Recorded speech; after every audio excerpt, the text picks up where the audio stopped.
ನಮ್ಮ ಜೊತೆಗೆ Venkatesh Dodderi BJP ವಕ್ತಾರಿದ್ದಾರೆ. Venkatesh G ನಮಸ್ತೆ, ಏನ್ ಹೇಳ್ತೀರಿ ನಿಮ್ಮ ಮೊದಲ ಪ್ರತಿಕ್ರಿಯೆ? ಸಿದ್ದೂರ ನಮಸ್ಕಾರ. ನಾನು ಮೊಟ್ಟ ಮೊದಲನೇದಾಗಿ ನಾನು ನಿಮ್ಮ ಪವರ್ ಟಿವಿಯನ್ನು ಅಭಿನಂದಿಸ್ತೇನೆ. ಇವತ್ತಾದಂತಹ ಒಂದು ಘಟನೆಯನ್ನ ಇಮಿಡಿಯೇಟ್ ಆಗಿ ತಾವು ಜನರ ಮುಂದೆ ತರುವಂತ ಸಮಸ್ಯೆಗಳನ್ನ ಜನರ ಮುಂದೆ ತಂದು ಅದನ್ನ ಈ ದಪ್ಪ ಚಪತನ ಮಾಡುವಂತ ಕೆಲಸ ತಾವು ಮಾಡ್ತಿದ್ದೀರಿ. ಇದೇ 22 ಅಕ್ಟೋಬರ್ 2024ರಲ್ಲಿ ಬೆಂಗಳೂರು ನಗರವೇ ಮುಳುಗಿ ಹೋದಂತ ಸಂದರ್ಭದಲ್ಲಿ ಇಂದಿನ ಉಪಮುಖ್ಯಮಂತ್ರಿಗಳು ಮತ್ತೆ ಬೆಂಗಳೂರಿನ ಮಂತ್ರಿಗಳು ಒಂದು ಮಾತನ್ನ ಹೇಳಿದ್ರು. ಇದನ್ನ ನಾವು ದೊಡ್ಡ ಒಂದು ಬ್ರ್ಯಾಂಡ್ ಬೆಂಗಳೂರು ಮಾಡ್ತೀವಿ ಮತ್ತೆ ಒಂದು ಎಕ್ಸಾಂಪಲ್ ಬೇರೆ ಕೊಟ್ಟರು. ದುಬೈನಲ್ಲಿ ಮಳೆ ಬರ್ತದೆ, ದೆಹಲಿನಲ್ಲಿ ಪೊಲ್ಯೂಷನ್ ಜಾಸ್ತಿ ಇದೆ, ನಮ್ ಬೆಂಗಳೂರಲ್ಲಿ ಹಿಂಗಾದ್ರೆ ಜನ ತಡ್ಕೊಳ್ಬೇಕು ಅನ್ನೋ ಮಾತನ್ನ ಹೇಳಿದ್ರು. ಮತ್ತೆ ತದನಂತರದವ್ರು ಇನ್ನೊಂದು ಮಾತನ್ನ ಹೇಳಿದ್ರು, ದೇವರೇ ಬಂದ್ರೆ ಈ ಬೆಂಗಳೂರ್ನ ಏನು ಮಾಡಕ್ಕಾಗಲ್ಲ ಅನ್ನೋ ಒಂದು ಅಸಹಾಯಕತೆಯನ್ನ ಅವರು ತೋರಿಸಿದ್ರು. ಏನು ಒಂದು ಕಡೆ ಇವರು ಒಂದು ಅಭಿವೃದ್ಧಿ ಮಾಡ್ತೀವಿ ಅಂತ ಹೊರಟಿದ್ದಾರೆ, ಇವರ ಒಂದು ಅಭಿವೃದ್ಧಿ ಏನ್ ಮಾಡ್ಲಿಕ್ಕೆ ಇವ್ರ ಹತ್ರ ಹಣನೇ ಇಲ್ಲ. ಈ ಗ್ಯಾರಂಟಿ ಯೋಜನೆಗಳಿಗೆ ಸುಮಾರು 60,000 ಕೋಟಿ ರೂಪಾಯಿ ಹಣಗಳನ್ನ ಬಿಟ್ಟು ಏನಾದಕ್ಕೂ ಅದ್ರ ಜೊತೆಗೆ ಕೊಡ್ಲಾರ್ತಕ್ಕಂಥ ಏನು ಮಾಡ್ಲಾರ್ದಂತ ಡೆವಲಪ್ಮೆಂಟ್ ಮಾಡ್ಲಾ ಇರ್ತಕ್ಕೆ ಇವತ್ತು ಈ ಒಂದು ವ್ಯವಸ್ಥೆ ಆಗಿದೆ. ಆಮೇಲೆ ಈ ರಾಜಕಾಲುವೆಗಳಿಗೆ ಏನಿದೆ, ಈ ರಾಜಕಾಲುವೆಗಳನ್ನ ತಿಂದು ಮುಳುಗಿಸುವಂತದ್ರಲ್ಲಿ ಕಾಂಗ್ರೆಸ್ಸಿನ ಬಹುತೇಕ ಪ್ರಭಾವಿಗಳು ಕಾರಣರಾಗಿದ್ದಾರೆ. ಅವ್ರದೆಲ್ಲ ರಿಯಲ್ ಎಸ್ಟೇಟ್ ಇದೆ, ಎಲ್ಲೆಲ್ಲಿ ರಾಜಕಾಲುವೆ ಹೋಗಿದೆ ಅಲ್ಲೆಲ್ಲ ದೊಡ್ಡ ದೊಡ್ಡ ಬಿಲ್ಡಿಂಗ್ ಬಂದಿದೆ, ಮಾಲ್ಗಳು ಬಂದಿದೆ, ದೊಡ್ಡ ದೊಡ್ಡ ಕಟ್ಟಡಗಳು ಬಂದಿದೆ. ಅದಕ್ಕೋಸ್ಕರ even high court order, division bench, supreme court order ಬಂದಿದ್ರು ಕೂಡ ಇವತ್ತು ರಾಜಕಾಲುವೆಗಳನ್ನ ಅವ್ರು ತಗ್ಸ್ಲಿಕ್ಕೆ ಅವ್ರ ಕೈಲಾಗ್ತಾ ಇಲ್ಲ. ಸೊ ಹಾಗಾಗಿ ಇವ್ರ ಹತ್ರ ಹಣನೇ ಇಲ್ಲ, ಇವ್ರ ಯೋಜನೆನೇ ಇಲ್ಲ, ವಿಷನ್ನೇ ಇಲ್ಲ. ನಮ್ಮ ಕಾಂಗ್ರೆಸ್ನ ವಕ್ತಾರರು ಹೇಳ್ತಾರೆ, ನಾವು ಅದ್ ಮಾಡಿದ್ವಿ ಇದ್ ಮಾಡಿದ್ವಿ ಅಂತ ಹೇಳ್ತಾರೆ. ಇವರು ಮಾಡಿದ್ರೆ ಯಾಕೆ ಇವತ್ತು ಈ ಕಷ್ಟ ಬರ್ತಾ ಇತ್ತು ಬೆಂಗಳೂರು ಜನರಿಗೆ, ಮಕ್ಕಳಿಗೆ? 4-5 ಜನ ಸತ್ರು ಲಾಸ್ಟ್ ಟೈಮ್ ಅಕ್ಟೋಬರ್ ನಲ್ಲಿ.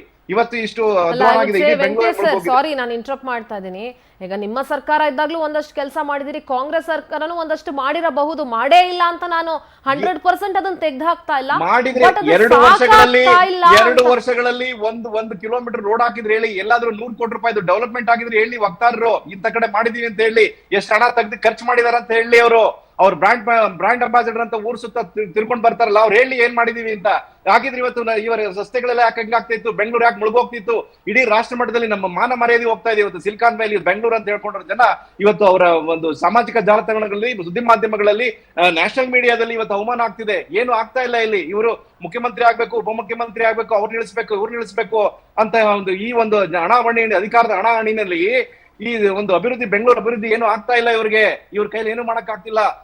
ನಮ್ಮ ಮಾಗಡಿ ಕೆಂಪೇಗೌಡರು ದೊಡ್ಡ ಒಂದು 500 ವರ್ಷಗಳ ಹಿಂದಗಡೆ ಒಂದು 4 ಬೌಂಡ್ರಿ ಮಾಡಿ ಒಂದು ಸುವ್ಯವಸ್ಥಿತವಾದ ಒಂದು ನಗರವನ್ನ ನಿರ್ಮಾಣ ಮಾಡಿದ್ರು. ಇವತ್ತು ಭೂಗಳ್ಳರು, ರಾಜಕಾರಣಿಗಳು, ನಾನು ಏನ್ ಹೇಳ್ತಾ ಇರ್ಬೇಕಂತ ಅವ್ರು ಇಟ್ಕೊಳ್ಳಿ, ಇವರೆಲ್ಲ ಪಾಲುದಾರರಾಗಿ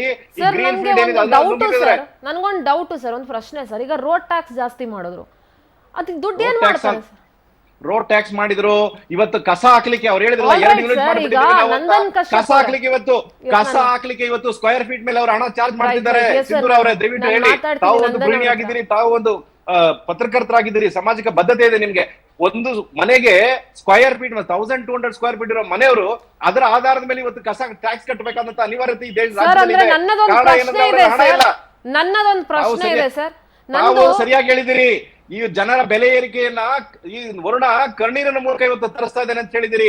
ಕರೆಕ್ಟ್ ಆಗಿ ಹೇಳಿದಿರಿ. I have a word to say. ನಂದೊಂದು ಮಾತಿದೆ ಸರ್ ಹೇಳಕ್ಕೆ, ನಂದನ್ಜಿ ಕೇಳಿಸ್ತಾ ಇದೆ ಅಂತ ಅಂದ್ಕೊಳ್ತೀನಿ ನಾನು. ನಿಮ್ಗೂ ಕೂಡ ಮನೆಯ ಕಸವನ್ನ ತೆಗೆದುಕೊಂಡು ಹೋಗೋಕೆ ನೀವು ಕಸದ ಮೇಲೆ ಸೆಸ್ ಜಾರಿ ಮಾಡ್ತೀರಾ ಅಂತಂದ್ರೆ, ಈಗ ಜನರು ಅವ್ರವ್ರ ಮನೆ ಕಸ, yes sir I come to that point sir, ಅಲ್ಲಿಗೆ ಬರ್ತೀನಿ. ನೀವು ಅದಕ್ಕೆ ಸೆಸ್ ಜಾರಿ ಮಾಡಿದಿರಿ ಅಂತಂದ್ರೆ ನಮ್ಮ ಹತ್ರ ಓಕೆ, ನಾವ್ ಅದನ್ನ ನೀವು ರೂಲ್ಸ್ ಮಾಡ್ತೀರಿ, ನಾವು ಕಟ್ಟಕ್ ತಯಾರಾಗಿದ್ದೀವಿ, ನಾವು ಕಷ್ಟನೋ ಸುಖನೋ ನಾವು ಕಟ್ಟಕ್ ತಯಾರಾಗಿದ್ದೀವಿ sir. At the same time ಇಡೀ ಬೆಂಗಳೂರಲ್ಲಿ ಎಲ್ಲೂ ಕೂಡ ಕಸದೂರು ಅಂತ ಅನ್ನಿಸ್ಕೊಳ್ಬಾರ್ದು ಬೆಂಗಳೂರು. ಆ ತರ ನೀವು ರೂಲ್ಸ್ ಫಾಲೋ ಮಾಡಕ್ ಸಾಧ್ಯ ಇದೆಯಾ ಸರ್ ನಿಮ್ ಕೈಯಲ್ಲಿ? ನೋಡಿ ಮೇಡಮ್, ನಾವು ನಮ್ಮ ಕಳೆದ ಸರ್ಕಾರದಲ್ಲಿ ಅದನ್ನ ಮಾಡಿ ತೋರಿಸಿದೀವಿ ಸರ್. ನನಗೆ ಕಳೆದ ಸರ್ಕಾರ ಬೇಡ sir, talk about this government. No, ತೋರಿಸಿದೀವಿ, ಕಂಟಿನ್ಯೂ ಮಾಡ್ತಾ ಇದೀವಿ ಮೇಡಮ್. ನೋಡಿ, ಬಿಜೆಪಿ ಸರ್ಕಾರ ಯಾವ ಮಟ್ಟಕ್ಕೆ ಬೆಂಗಳೂರ್ನ ಮಾಡಿಟ್ಬಿಟ್ಟು ಹೋಗಿತ್ತು ನಿಮ್ಗೆ ಗೊತ್ತು sir. Please stop this blame games. ಇರೋ ಫ್ಯಾಕ್ಟ್ ಹೇಳ್ಬೇಕು, it's not A blame game. Okay sir, BJP ಸರಿ ಇಲ್ಲ ಅಂತಾನೆ ಜನ ನಿಮ್ಮನ್ನ ಗೆಲ್ಸಿದ್ದು ಸರ್. ಜನರ ಮುಂದೆ ಇಡೋಣ ಮೇಡಮ್, ಫ್ಯಾಕ್ಟ್ ಇಡಿ ಸರ್. ಜನ ಅದಕ್ಕೆ ಅಲ್ವಾ ನಿಮ್ಮನ್ನ ಗೆಲ್ಸಿದ್ದು? ಬಿಜೆಪಿ ಅವರು ಸರಿ ಇರಲಿಲ್ಲ ಅಂತಾನೆ ನಿಮ್ಮನ್ನ ಗೆಲ್ಸಿದ್ದಲ್ವಾ? ಅವ್ರ ಪರವಾಗಿ ನಾವು ಕೆಲಸ ಮಾಡ್ತೀವಿ. ಅವ್ರು ಕೊಟ್ಟಿರೋ ಒಂದು ವಾಗ್ದಾನವನ್ನು, ನಾವು ಕೊಟ್ಟಿರೋ ಏನು ಪ್ರಾಮಿಸ್ ಮಾಡಿದ್ರೆ ಅದನ್ನ ಫುಲ್ಫಿಲ್ ಮಾಡೇ ಮಾಡ್ತೀವಿ. ಅದು ನಾವು ಅದ್ರಲ್ಲಿ 2 ಮಾತಿಲ್ಲ. ನಾವು ಹಂಗನ್ಬಿಟ್ಟು ಬಿಜೆಪಿ ಮಾಡಿರುವ ಅನಾಚಾರಗಳು, ಅನಾನುಕೂಲಗಳು ನಾವು ಜನರ ಮುಂದೆ ಇಡ್ಲೇಬೇಕು. ಬಿಜೆಪಿ ಸರ್ಕಾರ ಅವಧಿಯಲ್ಲಿ ಯಡಿಯೂರಪ್ಪನವರು ಮುಖ್ಯಮಂತ್ರಿಗಳಾಗಿದ್ದಾಗ ಬೆಂಗಳೂರಿನ 110 ಹಳ್ಳಿಗಳನ್ನ ಬೆಂಗಳೂರ BBMP ವ್ಯಾಪ್ತಿಗೆ ಸೇರಿಸ್ಬಿಟ್ರು. ಅದಕ್ಕೊಂದು ಯೋಜನೆ ಮಾಡಲಿಲ್ಲ, ಅದಕ್ಕೊಂದು ಬಡ್ಜೆಟ್ ಇರ್ಲಿಲ್ಲ. ಆ ಹಳ್ಳಿಗಳಿಗೆ ಇನ್ಫ್ರಾಸ್ಟ್ರಕ್ಚರ್ ಅಭಿವೃದ್ಧಿಗೆ, ಇದು ಒಂದು ಡ್ರೈನೇಜ್ ಇದು ಬಿಲ್ಡ್ ಮಾಡಕ್ಕೆ, ರಸ್ತೆ ನಿರ್ಮಾಣ ಮಾಡಕ್ಕೆ, ಇಲ್ಲ ಒಂದು ಆ 110 ಹಳ್ಳಿಗಳಿಗೆ ಮೂಲ ಸೌಕರ್ಯ ಇದು ಕೊಡಕ್ಕೆ ಒಂದು ಯೋಜನೆ ರೂಪಿಸಲಿಲ್ಲ, ಇಲ್ಲ ಒಂದು ಹಣ ಎತ್ತಿರ್ಲಿಲ್ಲ. ಸುಮ್ನೆ ಏನೋ ಅದೆಲ್ಲ ಹೇಳ್ಬೇಕಲ್ಲ ಮೇಡಮ್. ಒಂದ್ ನಿಮಿಷ ಸರ್, ನನ್ನ ರಿಕ್ವೆಸ್ಟ್ ನಿಮ್ ಹತ್ರ ಏನ್ ಗೊತ್ತಾ, ಒಂದು ರಿಕ್ವೆಸ್ಟ್ ಮಾಡ್ಕೊಳ್ತೀನಿ ನಾನು. ನನಗೆ ಸಮಯದ ಅಭಾವ ಬಹಳ ಕಡಿಮೆ ಇದೆ ನಾನು ಈ ಚರ್ಚೆ ಕಾರ್ಯಕ್ರಮವನ್ನ ಮುಗಿಸೋದಿಕ್ಕೆ. ನನಗೆ ಬಿಜೆಪಿ ಸರ್ಕಾರ ಏನ್ ಮಾಡ್ತು, ಅದರಿಂದಿದ್ದಂತ ಕಾಂಗ್ರೆಸ್ ಸರ್ಕಾರ ಏನ್ ಮಾಡ್ತು, ನನಗದು ಬೇಡ ಸರ್. ಬಿಕಾಸ್ ಜನಕ್ಕೆ ಅದು ಅವಶ್ಯಕತೆ ಇಲ್ಲ. ನಾನು ಯಾವುದೇ ಪಕ್ಷದ ಪ್ರತಿನಿಧಿ ಅಲ್ಲ ಸರ್, ಲೈಕ್ ಯು. ನಾನು ಜನರ ಸಾಮಾನ್ಯರ ಪರವಾಗಿ ನಾನು ಮಾತನಾಡ್ತಾ ಇರೋದು, ಬೀಯಿಂಗ್ ಅ ಕಾಮನ್ ಪರ್ಸನ್ ನಾನು ಮಾತನಾಡ್ತಾ ಇರೋದು. ನನಗೇನು ಸರ್, ನಾನು ಕಟ್ತಿರುವಂತ ತೆರಿಗೆಗೆ ನನಗೆ ಸರಿಯಾದ ಡೆವಲಪ್ಮೆಂಟ್ ವರ್ಕ್ಗಳು ಬೇಕು. ನನ್ನ ಶ್ರಮದ ತೆರಿಗೆ ಏನ್ ನಾನು ಕಟ್ತಾ ಇದ್ದೀನಿ ಅದಕ್ಕೆ ನನಗೆ ಫೆಸಿಲಿಟಿ ಬೇಕು. ನನಗೆ ಬಿಜೆಪಿ ಸರ್ಕಾರ ಇತ್ತೋ, JDS ಸರ್ಕಾರ ಇತ್ತೋ, ಕುಮಾರಸ್ವಾಮಿ ಮುಖ್ಯಮಂತ್ರಿ ಆಗಿದ್ರೋ, ಯಡಿಯೂರಪ್ಪ ಮುಖ್ಯಮಂತ್ರಿ ಆಗಿದ್ರೋ, it is none of my business and I don't bother sir. ನನ್ಗದು ಬೇಡ. ಈಗ ನಿಮ್ಮ ಸರ್ಕಾರ ಇದೆ, ಈಗ ನೀವ್ ಏನ್ ಮಾಡ್ತಾ ಇದ್ದೀರಿ ಅದನ್ನ ಹೇಳಿ. ಈಗ ಕಸದ ಮೇಲೆ ತೆರಿಗೆ ಅಂತ ಹೇಳಿದ್ರಿ, ನಾನು ಕೇಳ್ತಿರೋದು ಒಂದೇ ಪ್ರಶ್ನೆ, ನೀವು ಕಸ ಮುಕ್ತ ಎಲ್ಲೋ ರಸ್ತೆಗಳಲ್ಲಿ ಅಲ್ಲಿ ಇಲ್ಲಿ ಕಸ ಡಂಪ್ ಮಾಡಬಾರ್ದು ಬೆಂಗಳೂರಲ್ಲಿ, ಆ ತರ ನೀವು ಕ್ಲೀನ್ ಸಿಟಿ ಮಾಡ್ಕೊಡೋದಕ್ಕೆ ಸಾಧ್ಯನಾ ಸರ್? ನಾವು ಕಸದ ಮೇಲೆ ಟ್ಯಾಕ್ಸ್ ಹಾಕಕ್, ನಾವು ಟ್ಯಾಕ್ಸ್ ಪೇ ಮಾಡಕ್ ನಾವು ರೆಡಿ ಇದೀವಿ. ವೆಂಕಟೇಶ್ ಸರ್, ಮೈ ಪಾಯಿಂಟ್ ನೋಡಿ ಮೇಡಮ್, ಅದ್ರ ನಿಟ್ಟಿನಲ್ಲೇ ನಮ್ಮ ಸ್ಕ್ವೇರ್ ಫೀಟ್ ಮೇಲೆ ಹಾಕ್ತಾರೆ ಮೇಡಮ್. ಎಲ್ಲದೂ ಕೇಳಿದ್ದೀರಾ?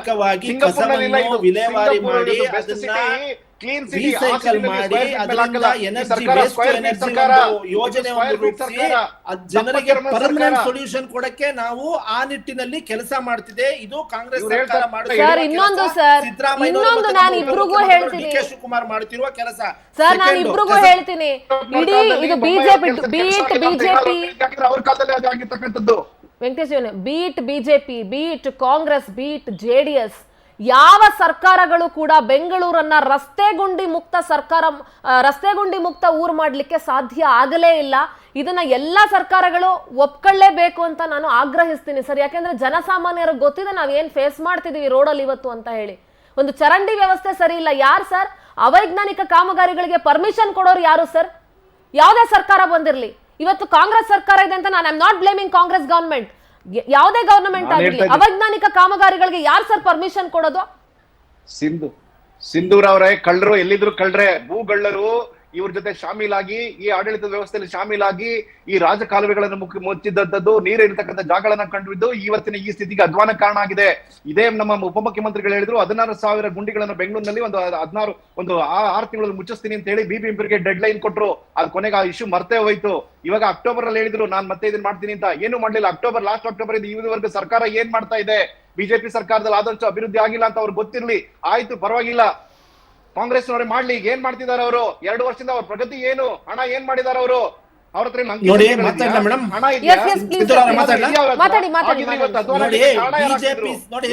ಕೇಂದ್ರದಿಂದ ಬೆಂಗಳೂರಿನ ಸ್ಟ್ರಾಂಗ್ ವಾಟರ್ ಡ್ರೈನೇಜು ಮತ್ತೆ ಕೆರೆಗಳನ್ನ ಅಭಿವೃದ್ಧಿ ಪಡಿಸಕ್ಕೆ ಇದೇ ಕೇಂದ್ರ ಸರ್ಕಾರ ಬೊಮ್ಮಾಯಿ ಅವರು ಮುಖ್ಯಮಂತ್ರಿ ಆಗಿದ್ದಾಗ 500 ಕೋಟಿ ನಮ್ಗೆ ಅನುದಾನವನ್ನು ಇದು ಅನೌನ್ಸ್ ಮಾಡಿತ್ತು. ಆ ಅನುದಾನವನ್ನು ಕೂಡ ಕೇಂದ್ರ ಸರ್ಕಾರ ಇಲ್ಲಿವರೆಗೂ ಬಿಡುಗಡೆ ಮಾಡಲಿಲ್ಲ. ಸೆಕೆಂಡ್, ರಸ್ತೆಗಳ ಅಭಿವೃದ್ಧಿಗೆ ನಾವು ದೂರದೃಷ್ಟಿ ಯೋಜನೆ ರೂಪಿಸಿದೀವಿ. ಅದು ವೈಟ್ ಟಾಪಿಂಗ್ ಮೇಡಮ್, ಅದು ಪ್ರೂವನ್ ಟ್ರ್ಯಾಕ್ ರೆಕಾರ್ಡ್ ಇರೋ ರಸ್ತೆ ನಾವು ಮಾಡಿ ತೋರಿಸಿದೀವಿ ಕಳೆದ ಸರ್ಕಾರದಲ್ಲಿ.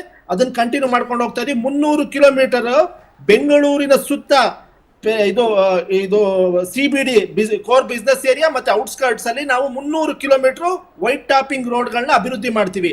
ಥರ್ಡ್, 41 ಕೆರೆಗಳನ್ನ ಬೆಂಗಳೂರು ನಗರದಲ್ಲಿ ಅಭಿವೃದ್ಧಿ ಮಾಡಕ್ಕೆ ಚಾಲನೆ ನೀಡಿದೀವಿ. ಅದರ ಭಾಗವಾಗಿ ಬೆಂಗಳೂರು ಉತ್ತರದಿಂದ ಸ್ಟಾರ್ಟ್ ಆಗಿದೆ, ದಕ್ಷಿಣದಿಂದನೂ ಸ್ಟಾರ್ಟ್ ಆಗಿದೆ. ನನ್ನ ಲಾಸ್ಟ್ ಆನ್ಸರ್ ಮಾಡ್ತೀನಿ. ವೆಂಕಟೇಶ್ ಜಿ, ನಿಮ್ಮ ಲಾಸ್ಟ್ ರಿಯಾಕ್ಷನ್ ತಗೊಳ್ತೀನಿ ನಾನು. ಮೇಡಮ್ ನೋಡಿ, ಕರ್ನಾಟಕ ರಾಜ್ಯದಲ್ಲಿ 2 ವರ್ಷಗಳಿಂದ ಕಾಂಗ್ರೆಸ್ ಸರ್ಕಾರದಲ್ಲಿ ಯಾವುದೇ ಅಭಿವೃದ್ಧಿ ಪರ ಯೋಜನೆಗಳಾಗ್ತಿಲ್ಲ. ಅದಕ್ಕೋಸ್ಕರ ಅವ್ರಲ್ಲಿ ಯಾವುದೇ ರೀತಿ ಬಜೆಟರಿ ಅಲೋಕೇಶನ್ ಇಲ್ಲ, ಬಜೆಟ್ ನಲ್ಲಿ ಹಣ ಇಲ್ಲ. ಇರ್ತಕ್ಕಂತ ಒಂದು ಸ್ವಲ್ಪ ಹಣದಲ್ಲಿ ಪೆನ್ಷನ್ ಅದಕ್ಕೆ ಹೋಗಿ ಒಂದು 50-60 ಸಾವಿರ ಕೋಟಿ ಉಳಿತದೆ, ಅದು ಈ ಗ್ಯಾರಂಟಿ ಯೋಜನೆಗಳಿಗೆ ಹೋಗ್ತಾ ಇದೆ. ಬೆಂಗಳೂರು ಬಗ್ಗೆ ಇವ್ರಿಗೆ ಯಾವುದೇ ರೀತಿಯಾದಂತ ಕಾಳಜಿ ಇಲ್ಲ. ಇದು ಸ್ಕ್ವೇರ್ ಫೀಟ್ ಸರ್ಕಾರವನ್ನು ಮಾಡಿದಾರೆ ಅವರು. ಇವತ್ತು ಕಸ ಹಾಕಕ್ಕೆ ಸ್ಕ್ವೇರ್ ಫೀಟ್ ಮೇಲೆ ಹಾಕ್ತೀನಿ ಅಂತ ಹೇಳ್ತಾರೆ. ಅದಕ್ಕೋಸ್ಕರ ನಾನು ಹೇಳ್ತೀನಿ, ಕಾಂಗ್ರೆಸ್ ಸರ್ಕಾರಕ್ಕೆ ಈ ಒಂದು ಬೆಂಗಳೂರು ನಿವಾಸಿಗಳೆಲ್ಲ ಇಡೀ ರಾಜ್ಯದ ನಿವಾಸಿಗಳ ಬಗ್ಗೆ ಯಾವುದೇ ರೀತಿಯಾದಂತ ಆ ಒಂದು ಕಾಳಜಿ ಇಲ್ಲ. ಬರೀ ಪೇಪರ್ ಟೈಗರ್ಸ್ ತರ ಹೇಳ್ತಾರೆ, ನಾವು ಅಭಿವೃದ್ಧಿ ಮಾಡ್ತೀವಿ, ಸಿಂಗಾಪುರ್ ಮಾಡ್ತೀವಿ, ನಾವು ಬ್ರಾಂಡ್ ಬೆಂಗಳೂರು ಮಾಡ್ತೀವಿ ಅಂತ. ಇವರು ಸಫಲರಾಗಿಲ್ಲ ಇವರು.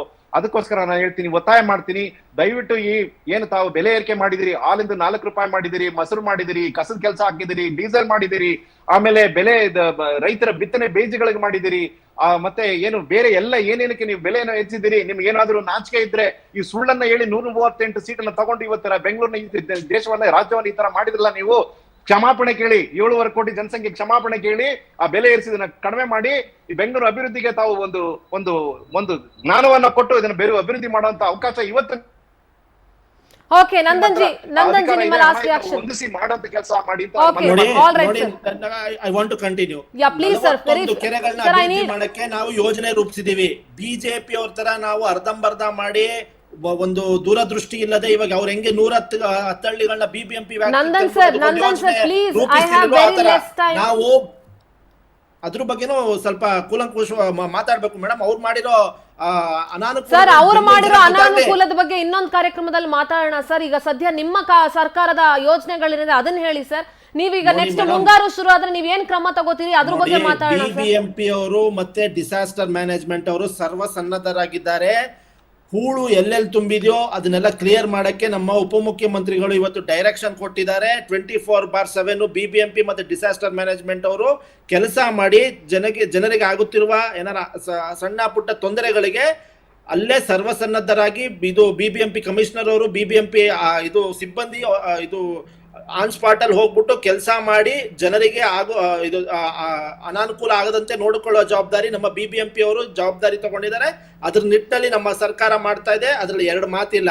ರೈಟ್ ಸರ್, ಪರ್ಮನೆಂಟ್ ಸೊಲ್ಯೂಷನ್ ಗೆ Okay, sir, okay. ಈ ಬಜೆಟ್ ನಲ್ಲಿ Permanent solution, we will see. 18,000 ಕೋಟಿ ಬೆಂಗಳೂರು ಅಭಿವೃದ್ಧಿಗೆ 18,000 ಕೋಟಿ ಅಂತ ಹೇಳಿದ್ರಿ ನೀವು. 18,000 ಕೋಟಿ ಕೋಟಿ ನಮ್ಮ ನೋಡಿ DK ಸರ್, ಶಿವಕುಮಾರ್ 18,000 ಕೋಟಿ ಈ ತರ ಪೇಪರ್ ಅಲ್ಲಿ ಇದ್ಬಿಟ್ರೆ ಸಾಲಲ್ಲ, ಅದು ನೋಡಿ ಕೆಲಸದ madam, ರೂಪದಲ್ಲಿ ಆಗ್ಬೇಕು. ಅಲ್ಲಿ ನೋಡಿ ನಮ್ಮ DK ಶಿವಕುಮಾರ್ ಅವರು ಬೆಂಗಳೂರು ಅಭಿವೃದ್ಧಿ ಸಚಿವರಾಗಿದ್ದಾಗ All right, sir. ದೃಷ್ಟಿಯಿಂದ ಇವತ್ತು ಬೆಂಗಳೂರಿನ ಹೆಬ್ಬಾಳ ಸೇತುವೆ ಒಂದು ಜೀವಂತ ನಿದರ್ಶನ. ಅವರ ಅಭಿವೃದ್ಧಿ ಒಂದು ಹೆಬ್ಬಾಳ ಸೇತುವೆನೇ ಒಂದು ಜೀವಂತ ನಿದರ್ಶನ.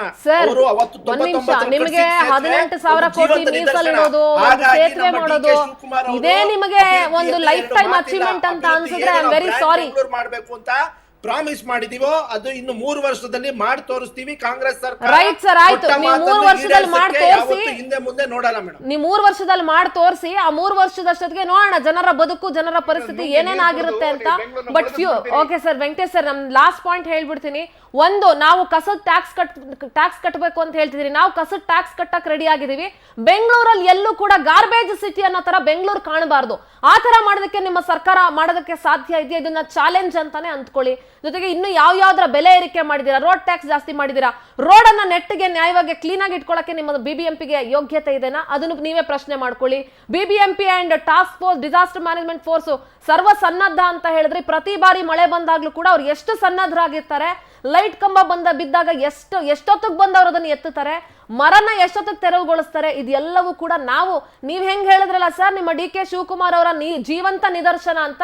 ಬೆಂಗಳೂರಲ್ಲಿ ಇದೆಲ್ಲ ಆಗ್ತಿರೋದಕ್ಕೆ ನಾವು ಕೂಡ ಜೀವಂತ ನಿದರ್ಶನ ಇದೀವಿ ಸರ್. ಇನ್ನುವೆ ಬೆಂಗಳೂರಲ್ಲಿ ಏನೇನಾಗಿದೆ ಅಂತ ಹೇಳಿ, I am not degrading the government, with due respect ಹೇಳ್ತಾ ಇದ್ದೀನಿ. ದಯಮಾಡಿ ನೀವು ಏನೇನೆಲ್ಲ ಬೆಲೆ ಏರಿಕೆ ಮಾಡಿದೀರಾ, ಕರ್ನಾಟಕದ ಜನ ಅದನ್ನ ಒಪ್ಕೊಂಡು ಹಣೆ ಬರ ಅನ್ನೋ ತರ ಅನುಭವಿಸ್ಕೊಂಡು ಹೋಗ್ತಾ ಇದ್ದಾರೆ. ನೋಡಿ ಮೇಡಮ್, ಕಳೆದ 10 ವರ್ಷದಲ್ಲಿ ದಯವಿಟ್ಟು ಜನರಿಗೆ ಬೇಕಾಗಿರುವಂತಹ ಫೆಸಿಲಿಟೀಸ್ ಅನ್ನ, ಮೂಲ ಸೌಕರ್ಯಗಳನ್ನ ಕೊಡೋದ್ರಲ್ಲಿ ಹಿಂದೆ ಬೀಳಬೇಡಿ. ಬೆಂಗಳೂರಿನ ಜನ ಅತಿ ಹೆಚ್ಚು ತೆರಿಗೆಯನ್ನ ಕಟ್ತಾ ಇದ್ದಾರೆ. ಬೆಂಗಳೂರಿನ ಜನರ ಬದುಕಿನ ಬಗ್ಗೆ ನಿಮಗೆ ಜ್ಞಾನ ಇರಲಿ ಅಂತ ಹೇಳಿ